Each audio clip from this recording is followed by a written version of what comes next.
Je vois que la salle est pleine à craquer, je me demande bien pourquoi. Étonnant. En même temps, je crois que vous l'avez déjà vu passer. Vous l'avez déjà applaudi une fois.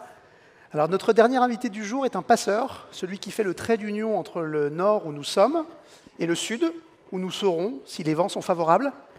Vous le connaissez, évidemment, c'est l'un des chefs triple étoilés les plus en vue du moment, soit.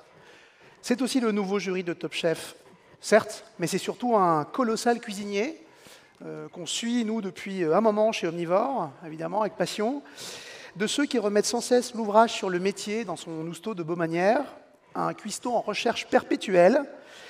Quand on discute avec lui au téléphone, notamment, comme ça a été mon cas, on comprend assez vite que ça va très vite dans sa tête.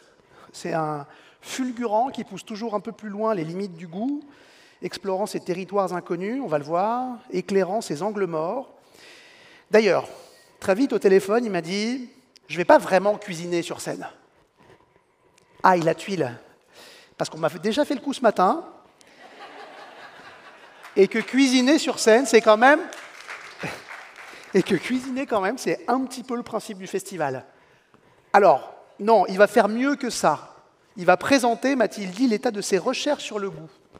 On va monter un petit labo expérimental gustatif. Et puis il a déroulé. Il m'a dit, on va parler du 5e goût, qui n'est pas l'umami d'après moi, mais la fadeur.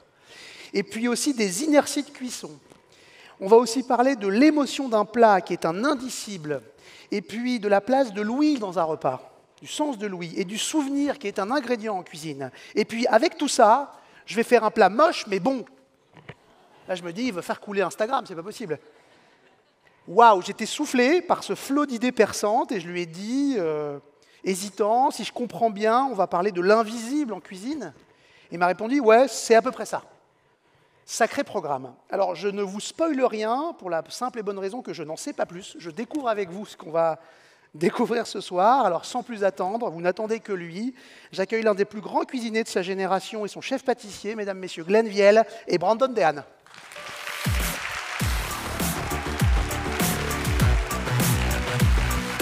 Et Pablo. Et Pablo. Et Pablo. Salut Pablo. Voilà. Salut Brandon. Salut Glenn. En fait, t'as tout dit déjà.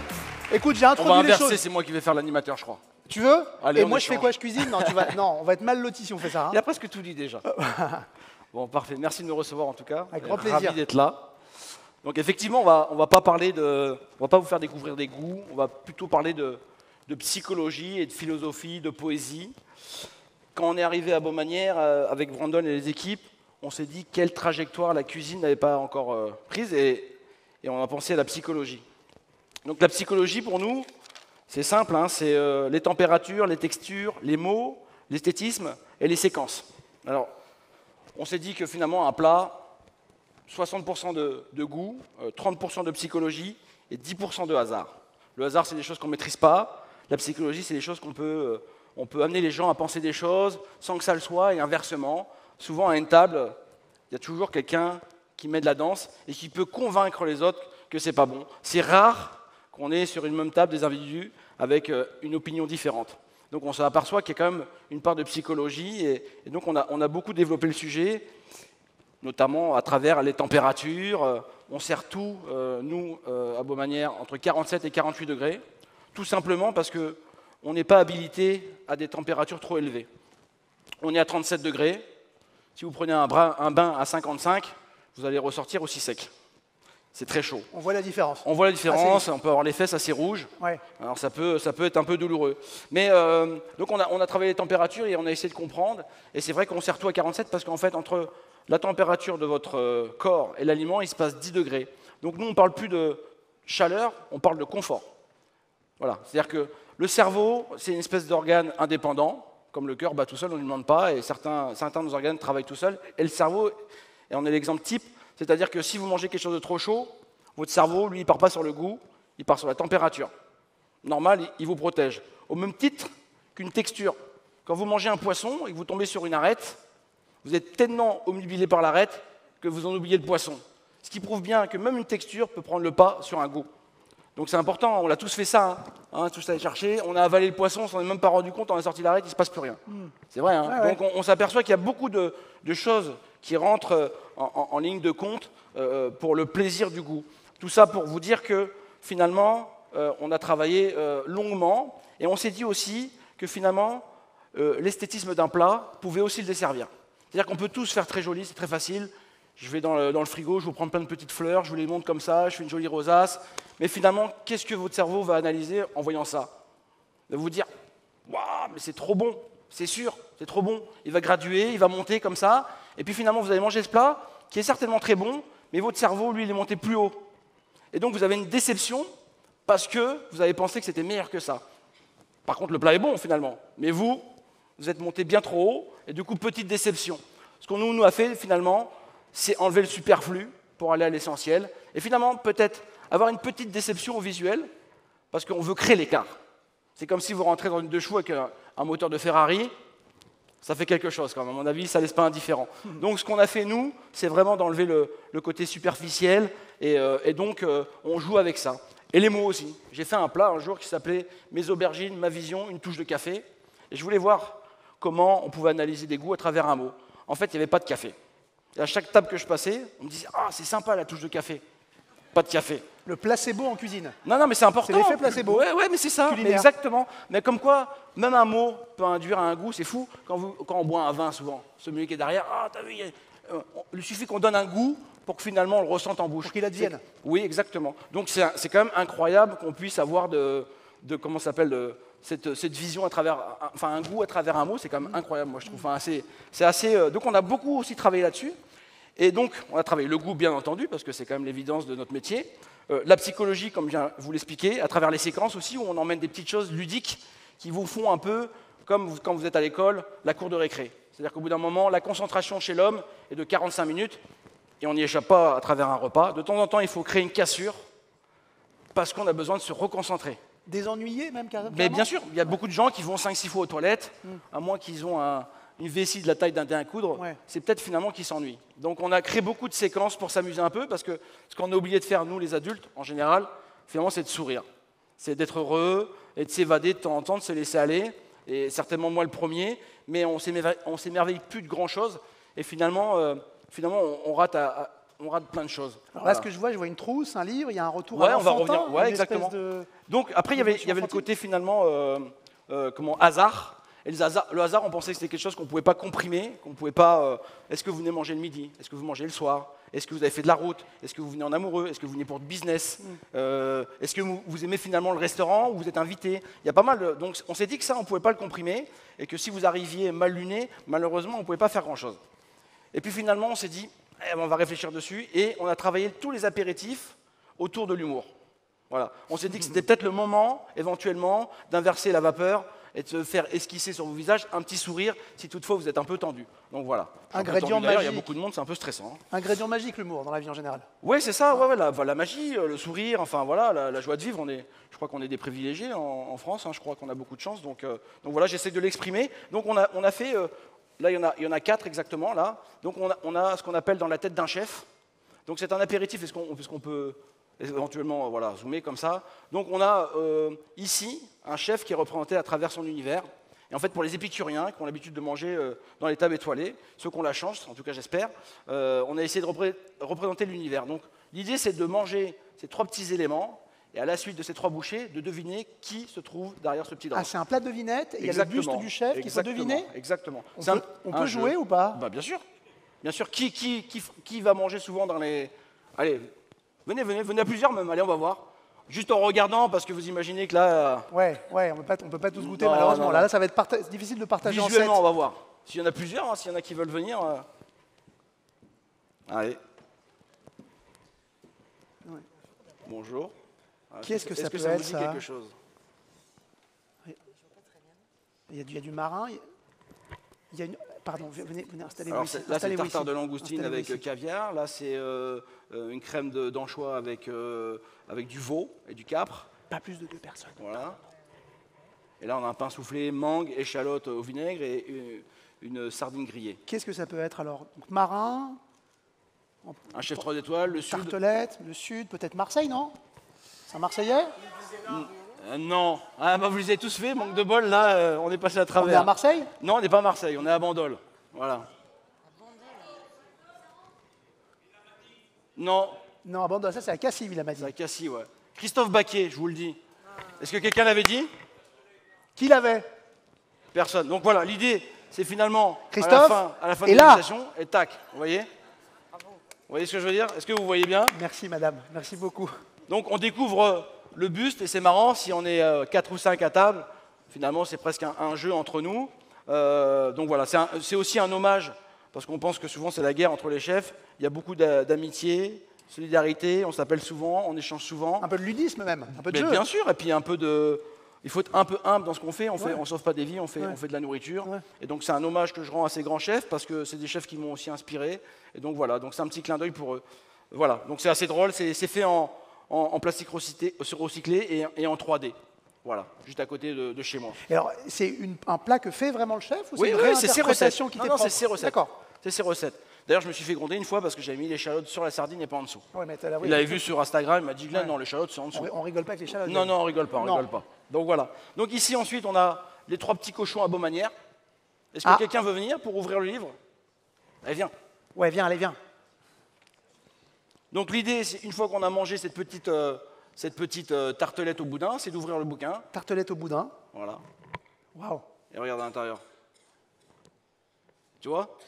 Donc en fait, l'idée, c'est, je sais pas si on voit à l'intérieur. Les 3 petits cochons, Voilà. je crois qu'on le voit, regarde, avec la Donc, caméra au-dessus. souvenir encore une fois à l'enfance. Ouais. Voilà, on essaie de faire venir sur vos visages un sourire et c'est plutôt assez ludique. Donc on a du lard, ici on a une oreille de cochon qu'on a retravaillée bien sûr et le truc provençal à base de, on va pas faire les recettes, mais blettes, riz de Camargue, etc. Donc tu manges un peu les 3 petits cochons quand même. Bah voilà, et puis on a D'accord. créé tout cet univers, donc le bouquin en cuir, etc. Avec des artisans de chez nous. Régression Voilà. du livre, Ouais, du vieux régression. livre, du Voilà. vieux livre de Donc, famille. tout ça, c'est des 3 petits des cochons. apéritifs hein, uniquement. Et puis ici, je te remercie beaucoup. Merci. C'est gentil, merci. Bravo. Ça n'a pas sonné encore si ça a un truc? Ah, attendez. Alors, juste entre parenthèses, je vais parler aussi d'inertie. Ça a bouleversé nos cuissons. Donc, mets-moi une sonde, s'il te plaît. Donc, est-ce qu'on pourra regarder? Parce qu'on a aussi travaillé beaucoup sur les cuissons. Et ce qu'on n'avait pas bien calculé, c'est les inerties. Si on veut le montrer, il faut Vous savez, ce que capte le produit une fois qu'il est sorti du four, souvent on le sort, on pense que 2-3 minutes après, c'est fini. Et ça s'arrête là. Sauf qu'en vérité, on s'est aperçu que l'inertie était beaucoup plus longue que la cuisson. D'accord? Donc là, on va mettre... T'as mis une sonde là? Donc là, tu l'as bien centré? Donc ce qui veut dire, Glenn, que quand tu sors du four... Voilà. Là, on a 33 degrés, voilà, et on va attendre. Alors, c'est pas le même four que chez nous. Elle vient de sortir du four, donc elle est chargée de chaleur. Voilà, et la exactement. chaleur continue à augmenter, à se Normalement, diffuser. normalement, ouais. On va bien voir, ça va être la surprise. Et toi, tu essayes de maîtriser cette chaleur qui continue à se diffuser. On l'a pour quantifié. quantifier. On l'a quantifié. C'est-à-dire que chez nous, le pigeon, quand on le met au four, on le met 11 minutes à 250 degrés et on a entre 17 et 18 minutes d'inertie positive. Ça continue à monter. Oui. C'est-à-dire que quand on le sort, il est à 31, 32, 33 degrés. Et quand il finit sa courbe sortie du four, il est à 51, 52 degrés. Waouh. Donc ça veut bien dire que, parce que la chaleur fait comme ça, elle revient, enfin voilà, c'est une espèce de fait marche arrière, mais longtemps après, on capte de la chaleur, c'est retranscrit. Vous voyez là, on est déjà à 34,6, on était il n'y a pas si longtemps que ça, déjà à 33,6. Donc on a pris 1 degré, et ça continue de monter. On va voir, si on a un timer, ce serait sympa, comme ça on va voir combien de temps l'inertie dure. Alors chaque four est différent, à chaque fois il faut comprendre son outil de travail pour faire le meilleur travail possible.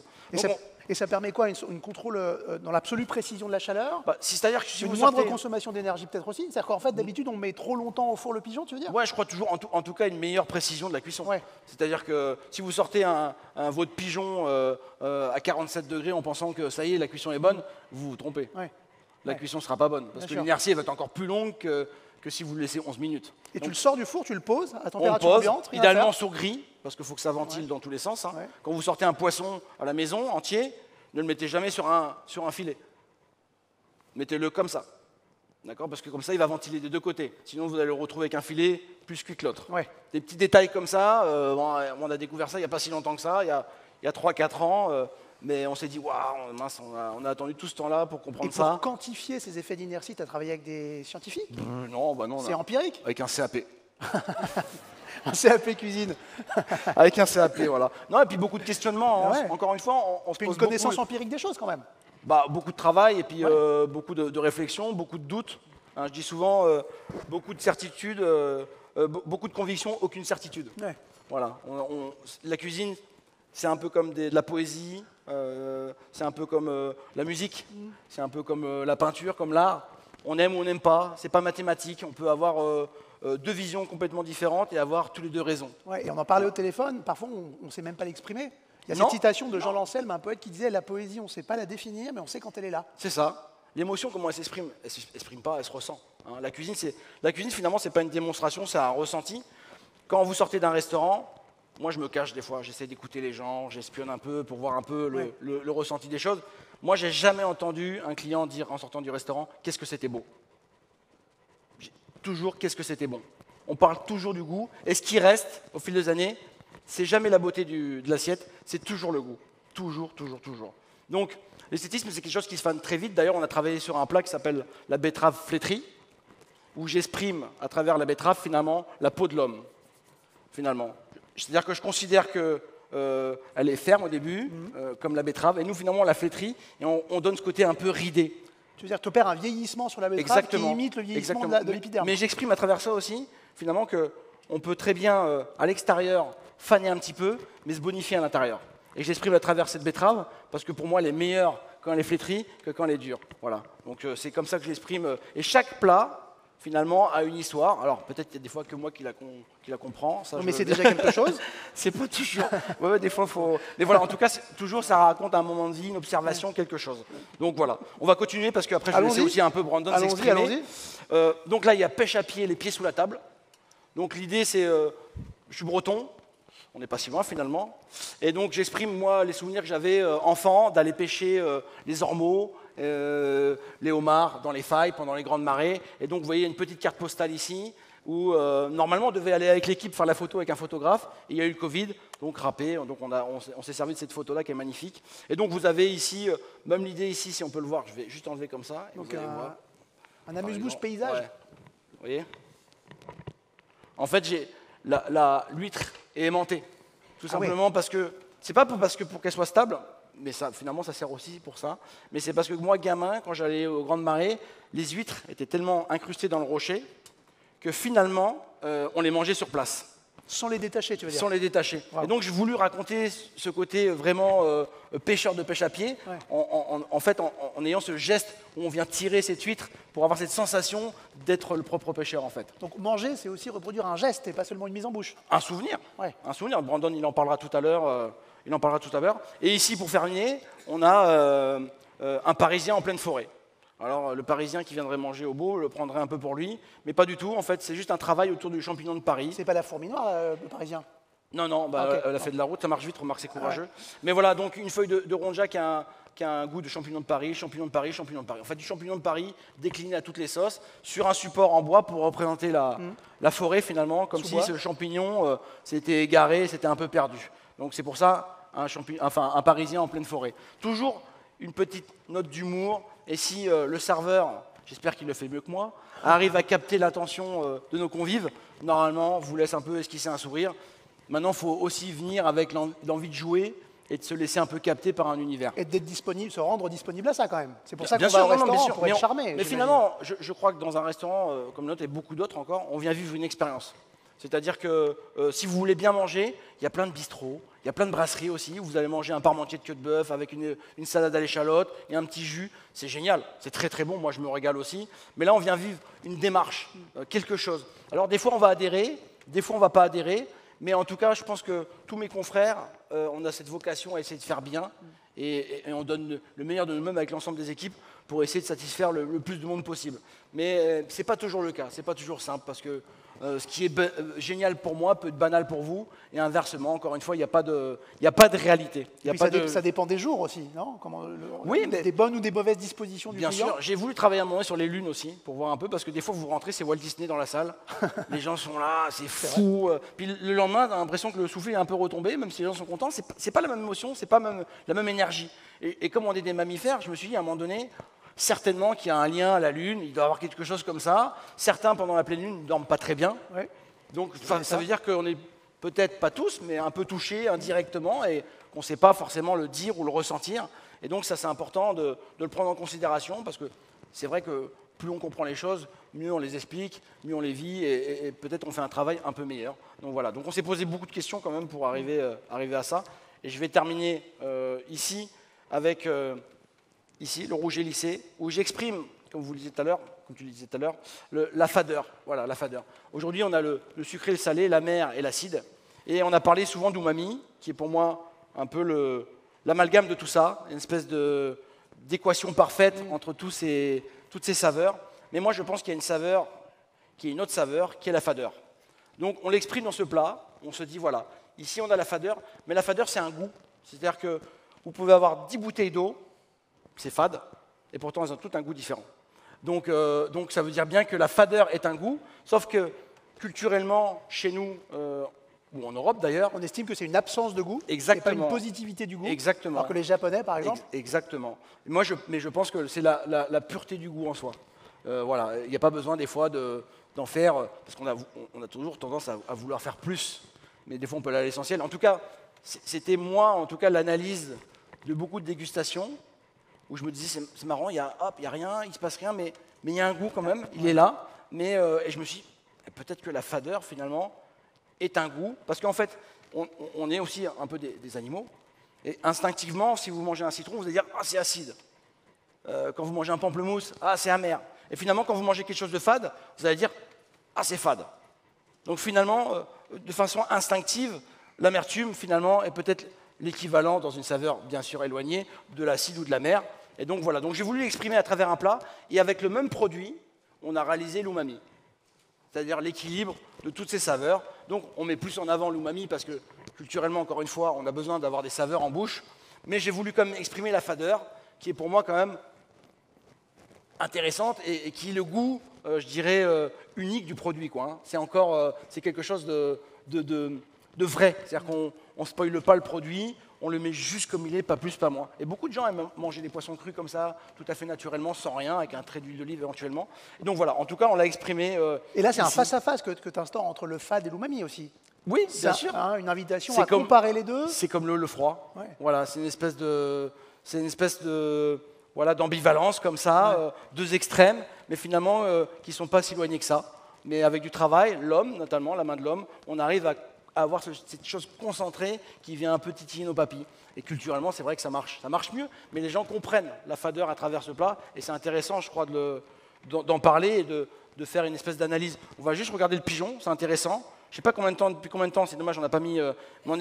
9 minutes, on est à, ça fait 9 minutes. On est à 47,7 là, ça continue de monter. Ça continue de monter, vous voyez. Donc c'est important, même à la maison, quand vous faites une viande rouge, autant de repos que de temps de cuisson. Parce qu'en général, quand on n'aime pas les viandes rouges, c'est souvent à cause du sang. Ça, le sang dans une assiette, en général, c'est soit l'assiette est trop chaude, soit on n'a pas respecté le temps de repos. Et c'est important de respecter. Donc en même temps qu'il finit de cuire, il repose en même temps. Donc c'est un double intérêt finalement. Mais c'est important, vous voyez, on est à 47, 48, vous voyez, ça continue encore. Donc c'est pas le même four, donc peut-être que ça va être plus ou moins, mais vous avez vu, on est déjà à 9-10 minutes et ça continue de grimper, donc c'est quand même très important. Voilà, je vais laisser la place à Brandon, et puis voilà, je bois un coup. Merci Glenn pour cette démonstration sur l'indicible. Je parle beaucoup, hein, je suis désolé. Cuisine, mais c'est aussi pour ça qu'on t'a invité. Merci beaucoup. Et Brandon, non, je t'en prie. Et si vous avez des questions, n'hésitez pas, parce que moi, ce que j'aime, c'est aussi l'échange. Voilà, c'est pas unilatéral. Si on peut discuter ensemble, on est beaucoup, mais on prendra le temps. Voilà. Bon, réfléchissez à vos questions. En attendant, je passe la parole à Brandon. Est-ce qu'on va continuer sur l'indicible, souvenir? Souvenir. Souvenir? C'est vrai, c'est ça. Souvenir comme ingrédient, c'est ça? Le souvenir est un ingrédient.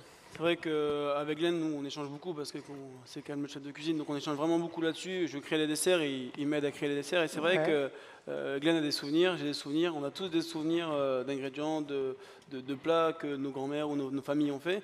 Donc c'est vrai que du coup, nous, on est en train de réfléchir parce qu'on n'a pas encore tout à fait fini. Mais c'est vrai que l'idée, c'était de recréer ce petit cul de poule avec une maryse. Parce qu'on est tous venus quand on était petits aller on va dire, lécher le fond du cul de poule et de lécher la maryse, bien sûr. Et du coup, l'idée, c'est vraiment de venir représenter différentes saveurs. Glenn, il adore le riolet, c'est C'est sa Madeleine de Proust. Ah bon, c'est ton péché mignon? Faut pas qu'il en fasse. Hein. Ah, jamais? Si, il faut en faire 3 manges kilos. tout Il faut en faire 3 kilos, il y en a 2 kilos pour les clients et 1 kilo pour les... Ah oui, d'accord. Ah, 1 kilo pour Glenn. Ouais, je Ok, sais, d'accord. ouais, Ah, ouais, effectivement. d'accord. Donc l'idée c'était vraiment de retranscrire un peu les souvenirs qu'on a tous avec différentes, on va dire, pâtes. Hein. Des fois on fait une sorte de pâte à gâteau qu'on met dans le fond du coup de poule avec quelques condiments dessus. Une fois on va mettre une mousse au chocolat. Parce qu'on a tous ce souvenir vraiment d'un élément qui vient nous marquer. Parce que, Onctueux, enfantin, Exactement. régressif. comme disait Glenn tout à l'heure, c'est vrai qu'on a tous des souvenirs qui sont différents. Et c'est vrai que ça se trouve, toi ça va pas te toucher ce qu'il y a dans le cul de poule, mais Glenn ou moi ça va nous toucher ou peu importe. Dans le souvenir est un ingrédient, le geste est un ingrédient en fait. Parce que finalement, dans un cul de poule comme ça, quand nos mamans faisaient un gâteau, on y a tous mis un doigt un jour, ou une maryse, et on l'a tous léché comme ça. Et en fait, c'est l'idée de ça, c'est de revenir un peu en arrière, parce que quand on est rentré dans le monde des grands, des fois c'est ennuyeux quoi. On ne se laisse pas de temps en temps revenir un petit peu en arrière, et c'est bien dommage. Donc ce petit cul de poule avec cette petite maryse, c'est cette espèce de gourmandise qu'on venait chiner quand la maman elle faisait le gâteau et qu'elle en laissait un peu dans le cul de poule, et quand elle ne laissait pas assez, on lui disait d'ailleurs. Une réminiscence du geste qui est déjà en train de manger. C'est quoi, toi et ton huître? Ce geste de ne pas pouvoir l'arracher. Ouais. Mais ça c'est vraiment, autant l'huître sur le rocher, c'est peut-être pas une idée commune. Universelle, tu veux dire, c'est pas partagé, mais d'accord. Ça l'est. Je pense que tout le monde l'a fait ici, Ouais. et donc ça peut être un beau clin d'œil à un moment passé, et certainement la vision de la maman en train de faire un bon gâteau. Superbe. Et je vois une trousse aussi, j'imagine que... Alors moi, j'ai jamais mangé une trousse. À l'époque, il y avait, dans la classe, j'en avais toujours un qui mangeait sa colle, vous vous souvenez? La colle Cléopâtre. C'est pas lié à ça, non? Bah, apparemment, t'en as mangé beaucoup quand même. Moi, non jamais. Arrête, c'était pas moi. Oui, la trousse. Bon, donc, du coup, on va dire que là, il y a presque 2 éléments en un. Donc il y a le souvenir, parce qu'on a tous eu ce souvenir de bien chercher son petit gâteau dans la trousse. Parce que moi, je sais que je le cachais dans la trousse pour pas que Ah oui. mes copains et mes frères et sœurs me le volent. Donc moi, je le suis souvent caché dedans. Et c'est vrai qu'il y a aussi le sourire. Parce que comme Glenn disait souvent, c'était tout à l'heure qu'il disait que c'est vrai que quand on arrive à un certain âge, quand on devient adulte, on ne pense pas forcément à sourire. Même si, L'esprit de sérieux prend le dessus. Exactement. Hein? On a des responsabilités, donc forcément on oublie des fois de sourire. Et l'idée c'était aussi de rappeler ce côté enfantin, le sourire, c'est pour ça qu'il y a un petit bonhomme qui sourit, il y a le petit crayon au chocolat qui se mange, avec lequel on peut aussi écrire. C'est pour ça qu'on a aussi créé cette petite Ah oui, feuille. puis ça rappelle une certaine marque de gâteau industriel, non? Bah oui. Ah, on peut en parler, non? Bien sûr, il n'y a pas de souci. On a aussi créé l'idée aussi, je vous explique juste pourquoi on a créé ça. C'est vrai qu'au début, quand on a fait les trousses, tout le monde écrivait sur les tables. Eh ouais, ça je m'en Pour nous souviens. remercier, nous donner des petits mots. Et coller les chewing-gums sous la table. Mais je parle au restaurant, ils écrivaient sur la table. Ah, au restaurant? Ouais, ils prenaient le stylo, ils écrivaient des messages. Mais quoi, leur nom, style Yannick M. Merci. Paris Ouais. Ah ouais, Et du comme coup, sur on les s'est dit, arbres. je me suis dit, je vais créer quand même quelque chose, parce qu'à un moment donné, je vais me faire engueuler qu'on écrive sur les tables. Donc je me suis dit, je vais créer une C'est une histoire. victime. Hein. C'est dur pour lui tous les jours. Voilà, c'est ce que je subis tous les jours. Ah bon?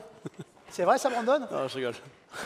Donc on a créé une histoire de cahier d'école, en fait, exercice du jour avec différentes choses. Et l'idée, c'est que le client nous laisse un petit mot en repartant. Comme ça, on a toujours, même le personnel peut voir ce que le client pense en cuisine ou en pâtisserie, voir ce que le client pense. Et vous de gardez son ça repas. dans une espèce de livre Ouais, d'or? je pense que On va là, en faire un mur, je pense. Ah, c'est Ouais. drôle. On va en faire un mur. C'est Je pense ça. des meilleurs, on va en faire un mur. Vous avez vu, il y a une lettre à chaque fois. L'idée, c'est de finir le mot. Ah oui, d'accord. Donc c'est assez ludique. C'est À la fin du repas, tout le monde s'amuse. c'est quasiment un jeu littéraire, on dirait, c'est Oulipo, quoi. Ouais, c'est ça, exactement. Mais tout ça, c'est ludique.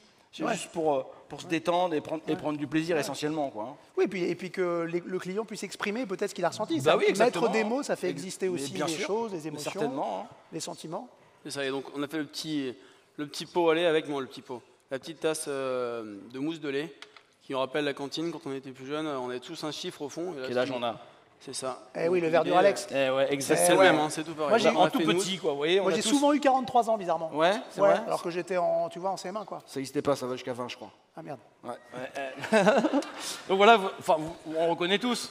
On l'a tous eu. Eh, bien Donc sûr, bien sûr regardez, qu'on l'a voilà, tous eu, donc, bien petit sûr. clin d'œil encore une fois à ce moment passé à la cantine, pour ceux qui mangeaient à la cantine. C'est ça. Donc, Donc, voilà. on va continuer sur le sourire. Hein. Donc, on a représenté un pot à lait parce que c'est une tarte lait. C'est une tarte 100% lait. Et dedans, dessus, on a encore mis une fois un sourire pour essayer de faire sourire les gens et qu'ils repartent avec le sourire. Voilà, on a une petite vache, voilà, avec le sourire. En fait, tous les comment ça s'appelle, les milliardises pour le café sont déclinés autour du sourire. Joli. Donc, le geste est un ingrédient, le souvenir est un ingrédient. Dans le cul de poule, on va faire un sourire avec des yeux. Donc, si vous voulez, il y a un sourire ici, un sourire ici et un sourire ici. Et toutes nos appellations sont déterminées par un mot. C'est-à-dire que ça peut être régressif, ça peut être clivant, ça peut être poétique. Voilà, c'est pour orienter la réflexion du client sur le moment qui va passer. Ça, c'est important. On est à combien de minutes? Combien? Il nous reste 16 minutes. Non, on est à combien de minutes? On est à 16 minutes de J'avais cuisson. quelqu'un qui était sur le... Moi aussi, on me le dit dans l'oreillette. On est à 16 minutes de 16 minutes, on est encore en train de monter, on est à 51,3. Ouais, ça chauffe là. Hein. Et on l'a sorti à combien? 37, c'est ça, hein? 33, pardon. Oula, 33. Vous avez vu, on a pris... Incroyable, hein? Incroyable. Donc vous voyez, ça grimpe encore. Je pense qu'on va arriver sur la fin, mais on est encore en train de grimper. Voilà, je te laisse continuer. Excuse-moi, Brandon. Je sais plus où j'en étais du coup. Le sourire. Le sourire, c'est vrai. Voilà, donc le sourire. Le sourire de la crémière même là, on pourrait dire. Exactement. Toujours le sourire. Soyons heureux, on a de la chance de vivre ce genre de moment, j'espère, en tout cas. Moi j'ai de la chance, d'ailleurs je vais goûter. J'ai tellement de chance de vivre ce moment que je vais en prendre une, je peux? Oui, tu peux. Bah, tu peux après. C'est pas... Ça fait un petit moment que c'est fait quoi. Tu travailles demain? Wow. Je goûterai en coulisses plus tard. Après, non, mais voilà, il peut pas venir demain. Je pense que tu peux tout manger sans être malade, mais moi je prendrai pas le risque parce que là, évidemment, les courbes de température n'ont pas forcément été respectées. Donc voilà. J'ai envie de revenir demain. Après, c'est toi qui vois. Non, j'ai envie de revenir demain. Toi qui vois. Non, je te jure, merci. J'ai vu qu'il y avait du monde aux toilettes tout à l'heure. Ah, d'accord. Si tu as une envie pressante, à mon avis, t'es short. On va continuer là-bas, Brandon? Ouais. Donc ici, donc l'idée c'était aussi du coup d'apporter un côté poétique, c'est vrai dans tout ce qu'on fait, dans la réflexion, par exemple même Glenn sur la branche pour présenter le pigeon en salle. Moi, ça c'est la branche pour présenter le pigeon en salle? Ouais, exactement. Wow.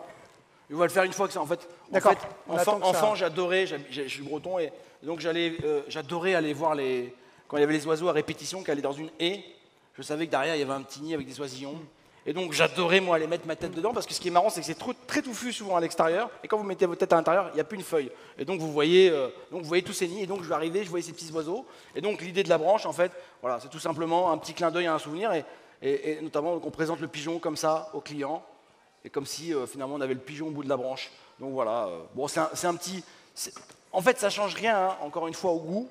Mais moi, c'est mon interprétation. Et ça change le récit quand même. Ouais, ça s'appelle le récit. Ça s'appelle, pour nous, c'est une séquence. C'est-à-dire qu'à ce moment-là, on vous extrait du repas pour peut-être un moment d'évasion, un moment passé, un souvenir. Voilà. Ça pour nous, ça s'appelle une séquence. Exciter l'imaginaire. Exciter l'imaginaire. Et puis, pourquoi pas, parce qu'en vérité, le plaisir ultime dans un repas, c'est la Madeleine de Proust. C'est d'aller chercher... On dit souvent la grand-mère, quand j'étais chez la grand-mère, etc. Et je me suis posé la question, mais c'est embêtant, on parle toujours de la grand-mère. C'est vrai, au bout d'un moment, on se dit, ah, ça va, la grand-mère, gentille. Ça va le cliché, quoi. Ouais, le cliché un peu. Mais c'est pas cliché, en fait, parce que moi, je vivais, on va dire, 350 jours chez mes parents. Et finalement, je me suis habitué à un style de nourriture, à un assaisonnement, des bolognaises, etc. Et puis 10 jours par an, j'allais chez mes grands-parents. Jour de fête. Ben, je découvrais des goûts. Et ceux-là, ils sont marquants, parce qu'en fait, ils sont pas souvent. C'était 10 jours par an, et finalement, ça, c'est l'ADN de notre goût, après, de notre souvenir. Oui, et puis ça constitue une histoire de mangeur aussi. Ouais, une certaine histoire du goût bien sûr, individuelle à chacun. Bien sûr, et ça reste. Ça reste. C'est comme quand on était gamin, la musique. C'est des choses, c'est bizarre, ça s'efface pas. Des réminiscences, quoi. Ouais, ça reste en tête, et puis dès qu'on goûte quelque chose qui nous rappelle, on est replongé dans un souvenir. Si on arrive à ça, ce que j'appelle ce petit phénomène épidermique, là, cette chair de poule, c'est magique, c'est rare. C'est compliqué. Rare et précieux. Ouais, rare et super précieux.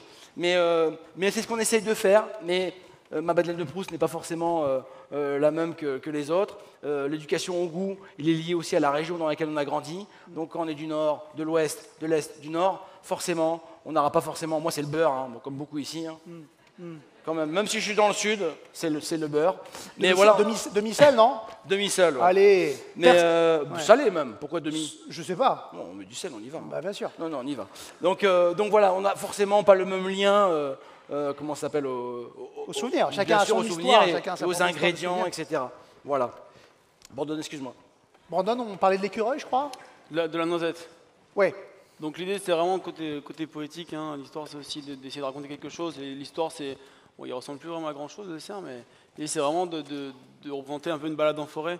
C'est vrai que moi, quand j'étais petit, moi, je suis picard, donc je suis presque d'ici. Il y a beaucoup de forêts, et c'est vrai que du coup...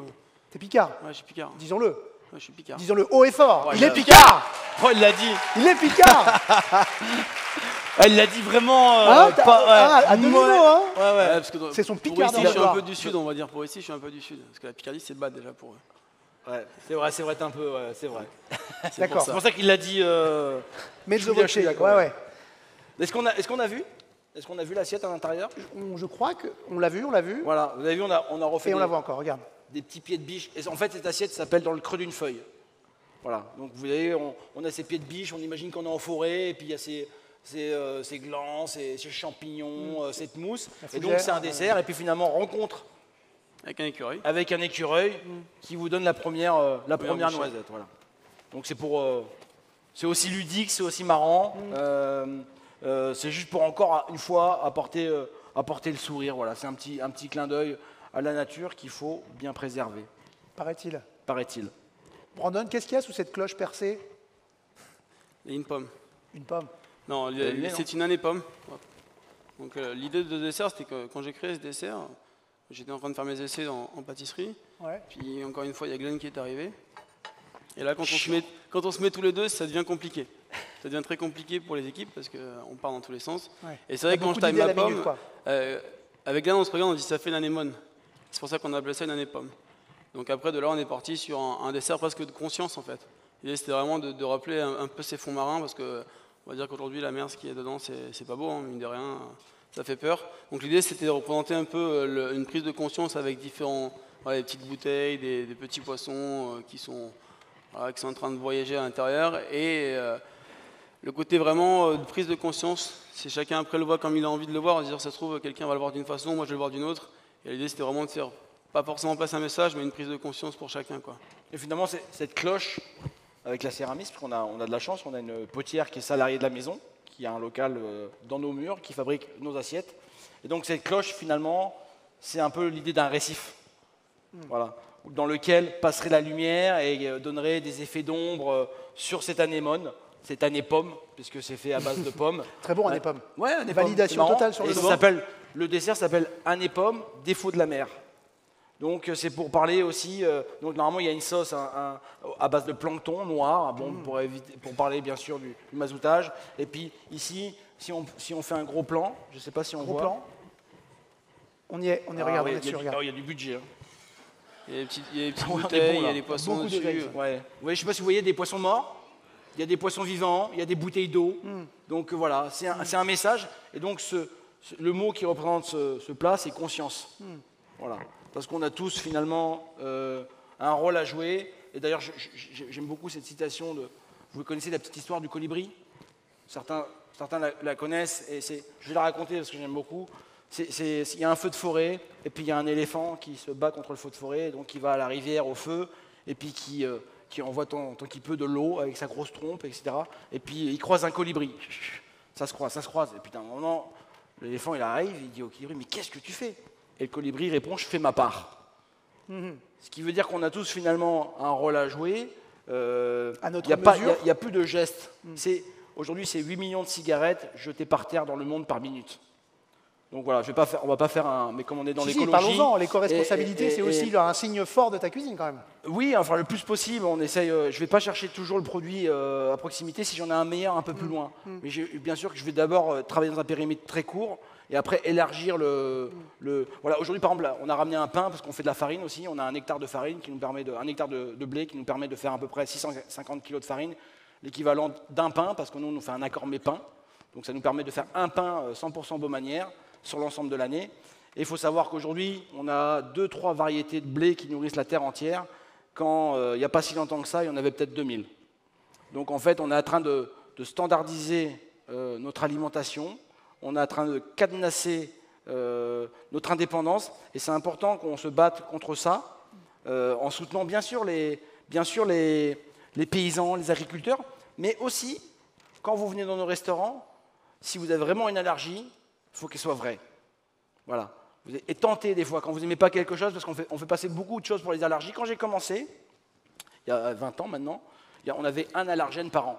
Et puis maintenant, on a subi les dictates, finalement, les espèces de choses qu'on essaye de nous faire passer en force, comme ça. Et finalement, on est... Tu as des contraintes un peu... Oui, des contraintes. Et puis on pense un peu que finalement... hygiéniste, tu penses? Oui, je pense qu'à un moment donné, il faut pas rentrer dans ce système-là. de vouloir tout changer, parce que c'est compliqué. Un jus, c'est 24 heures. Donc si demain vous me demandez de faire un jus sans ail, je ne peux pas vous le faire. C'est pas possible, c'est trop long. Donc c'est compliqué. Il faut tenter les choses quand vous venez dans le restaurant, c'est important. Parce qu'au même titre que ces agriculteurs de blé, au bout d'un moment, toutes nos sauces seront sans ail ou sans oignon. Vous voyez ce que je veux dire? Et c'est important parce que... Merci, c'est gentil. Et aujourd'hui, j'adore mon métier et aujourd'hui on a un combat pour les horaires, on doit faire moins d'heures, parce qu'aujourd'hui quand on fait 80 heures par semaine c'est plus possible. On en a parlé avec Laurent Laden ce matin. Mais ça c'est génial, je pense que c'est un engagement qu'on doit avoir avec l'ensemble des équipes, ça me fait plaisir de combattre tout ça, enfin d'aller dans ça. Par contre les allergènes, c'est quelque chose qui me pèse énormément aujourd'hui, parce que les 3/4 c'est faux, plus que ça. Donc c'est compliqué quand tous les jours, à chaque service, on doit résoudre un problème parce que telle ou telle chose ou telle ou telle chose. Alors c'est complètement faux. J'ai déjà vu des gens ne pas manger de crème et manger du fromage. Vous voyez ce que je veux dire? C'est compliqué. Donc je ne sais pas qui se sont concernés, peut-être personne. Mais c'est vrai que passer le message pour que le métier vive et qu'on reste chacun avec notre identité propre et que chacun puisse s'exprimer comme il l'entend, essayer de plus possible de respecter ça parce que ça devient pour nous très compliqué, ça. De ne pas faire de détestation, de pathologie, c'est ça que tu veux dire? Même s'il y a des allergies véritables, disons-le. Non, bien sûr, mais de plus en plus identifiées des aussi. cœliaques, il y en a 0,01%.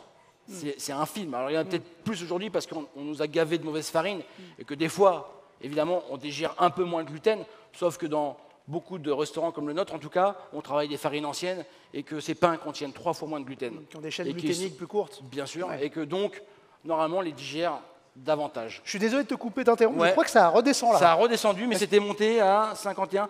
Je pense qu'on a eu 18. Ça fait 27 minutes, me dit-on dans l'oreillette. Ouais, mais je pense que ça a descendu il y a combien de temps? Il y a à l'instant, 3 minutes. Eh ben voilà, vous voyez. Vous avez vu? Et qu'est-ce qu'on fait? On l'envoie dès maintenant là ou on attend non, mais là on va même pas. Moi, je voulais juste expliquer l'inertie. Parce que ça a bouleversé nos cuissons. Souvent, les gens, quand ils viennent manger, oh, c'est une cuisson basse température. C'est pareil. La cuisson basse température, j'ai arrêté. C'est nul.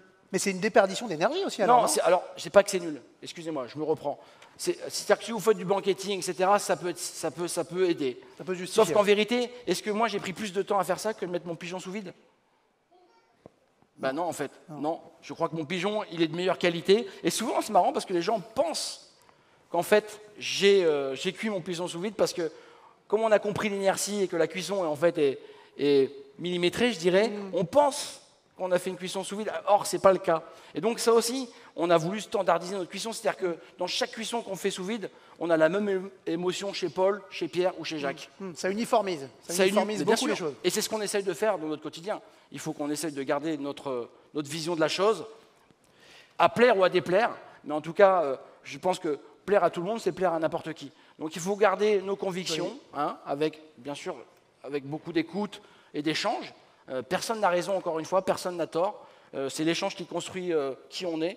Et donc voilà, donc, on a décidé, nous, en tout cas, d'arrêter les cuissons sous vide et de faire des cuissons minutes pour les poissons. On a un Saint-Pierre qu'on cuit, il fait 1,2 kg, on cuit 6 minutes. Wow. 6 minutes à la broche.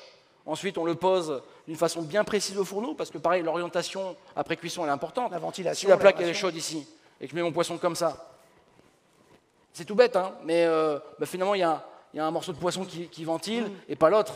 Ce qui fait que l'inertie va être plus longue d'un côté que de l'autre et vous retrouvez avec un filet qui n'est pas bon. Donc c'est pareil, le ciselage, pour faire entrer la chaleur dans le Saint-Pierre, il est plus épais dans la partie épaisse et pas du tout dans la queue. Ce qui fait qu'on a pratiquement une cuisson homogène sur l'entièreté du poisson. Bon, ces petites choses mises bout à bout fait qu'on a réussi, j'espère, vous viendrez goûter, j'espère aussi, avoir des cuissons à peu près réglées. Magnifique. Merci infiniment. Merci beaucoup. Glenn, merci Brendan. À Lousteau de Beaumanière. Merci. Et bien sûr, comment t'appelles-tu? Pablo. Merci beaucoup. Voilà. Merci infiniment. On a été ravis de vous avoir. Bravo. Merci. Vous pouvez venir voir. Hein. Ah, tu vois, il l'a lâché. Merci beaucoup de votre écoute. Hein. Je parle beaucoup, désolé. Hein. Tu parles beaucoup, mais tu parles bien. Ouais. Merci beaucoup. Ça a été encore une journée très riche. Alors aujourd'hui, si je résume, globalement, on a eu de la cuisine sans cuisine. On a eu Non, c'était pas toi en l'occurrence. Ah, c'était pas moi, ça va, Non, alors. on a eu du pâté en croûte champion du monde. On a eu un resto collectif. On a eu 20 personnes sur scène. Il a cassé le record du monde des invités sur une scène omnivore. On a eu un enfant sur scène également. On a eu un Parisien en forêt. On a eu des inerties de cuisson. Bref, la journée était, je crois, assez Et on a riche et oublié intense. juste pour parler, Ouais. la beauté du goût. Avec Brandon, on est en train de travailler sur une assiette qui serait pas belle, ce qui va vous écarter de l'idée que l'assiette est bonne, mais finalement, le goût est le même, qu'elle soit belle ou moche. Des fois, on sûr. met plus de forme que de fond. Le conditionnement mais ce qui est pas le même, en fait. intéressant, c'est de travailler le fond. Donc, on va appeler ça la beauté du goût. Bravo. Et simplement pour vous rappeler, revenez demain bien sûr, parce que demain on a une journée de magnifiques tables rondes sur des sujets de société, des sujets de satiété même je dirais, société, satiété. Et on a des belles démos aussi, Manon Fleury, Merlin Johnson, Christophe Dufossé. Merci à tous et Merci à toutes pour et à